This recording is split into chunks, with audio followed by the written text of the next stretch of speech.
Red alert! Red alert! Red alert! Attention all dedicated automotive sales and marketing professionals. Believe me, you'll be in hot water if you miss reading this urgent week's news about a multi-million ringgit high-rise building that will overcome parking heartaches. Period.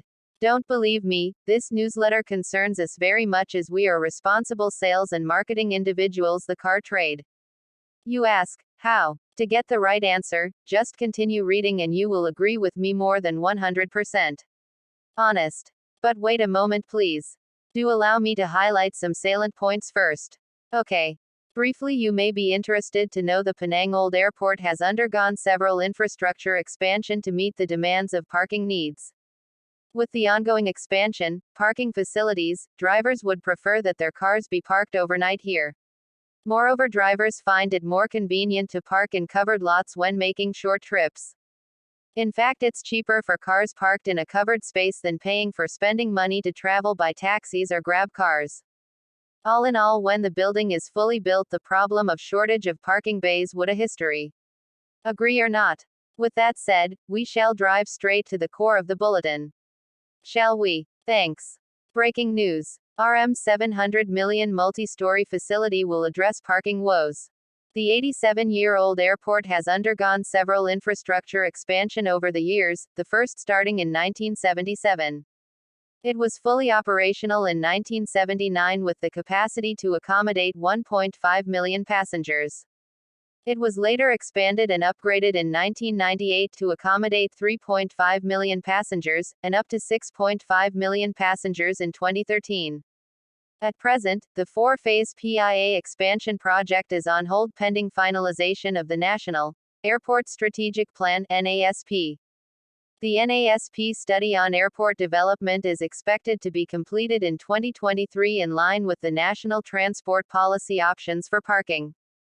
Currently, those using the parking bays are charged RM2 per hour for the first 12 hours while the rate for parking between 12 and 24 hours is RM24. Another option is valet parking where motorists are charged RM6 per hour if it is less than 24 hours and RM40 for 24 hours. A parking attendant, who declined to be named, said many had asked when the multi-story car park would start operating as they preferred parking their vehicles in a covered lot. We have come across many people who leave their cars overnight here as they find it convenient when making short trips. Our regulars usually travel for work and leave their cars behind for a night or two. They say it is cheaper to pay for the parking here than to take a taxi or use an e-hailing service, he said. The parking attendant, however, said most of the travelers were concerned about parking their cars out in the open space. They prefer parking somewhere that is covered as our weather is unpredictable, and they feel it is safer to leave their vehicles in a building. The new multi-story car park will definitely encourage more travelers to leave their cars here and fly, especially for short trips. Besides that, the problem of shortage of parking bays will also be solved once the new car park opens. Since the construction started, many people have been parking illegally while others have had to drive around in circles to look for a parking spot, he said. Does all that makes good sense? You can bet it is. To wrap up this newsletter regarding the costly million ringgit multi-story facility that will overcome the parking woes, here are some things need to be repeated. Yes. In essence, you may be recalled that the Penang Old Airport was subjected to many infrastructure modifications to mitigate the ever-rising high demands of parking space. Also do note again that with the current expansion, parking facilities, drivers would have the choice to park overnight here.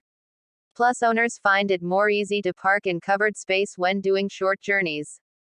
Least you forget it's cheaper for vehicles to be parked in a covered space rather than spending good money for traveling by taxis or grab cars.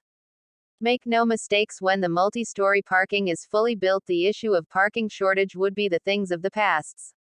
Believable. Just to reinforce what is said, it is now the right time to ask ourselves what can we, as responsible sales and marketing professionals, to ease the parking shortage in our state and the country. My humble advice is to urge cars manufacturers to ensure that the road departments to build more parking space in relations to the number of cars sold. Would you agree to that? I am sure you will. As a parting gift to you, here is an interesting quote for you by B.C. Forbes. He was a Scottish-American financial journalist and author who founded Forbes magazine. He says, a business like an automobile has to be driven in order to get results. End of quote. Source: extracted and modified from Open Printed Media. P.S. Although this is a lengthy sales and marketing automotive newsletter, yet we want to congratulate you for watching and reading this bulletin completely. Since you already read this news, therefore, you now deserve more forthcoming weekly free chapters of the book, How to Apply Sales After Sales Tips and Techniques for Greater Selling Success. Plus, we are eager to know which part of this sales and marketing automotive newsletter you learned most. Your feedbacks would help each other be more proficient and more professional. Remember, these sharings will continue in YouTube, Facebook, LinkedIn, and of course in our author, trainer and consultant's email, josephsung@gmail.com, upon request. Alright, thank you. We hope to meet you again next week. Goodbye and best wishes. From me, yours truly, Madam Sophia, the virtual presenter to CTM Joseph, the 15th of December 2022.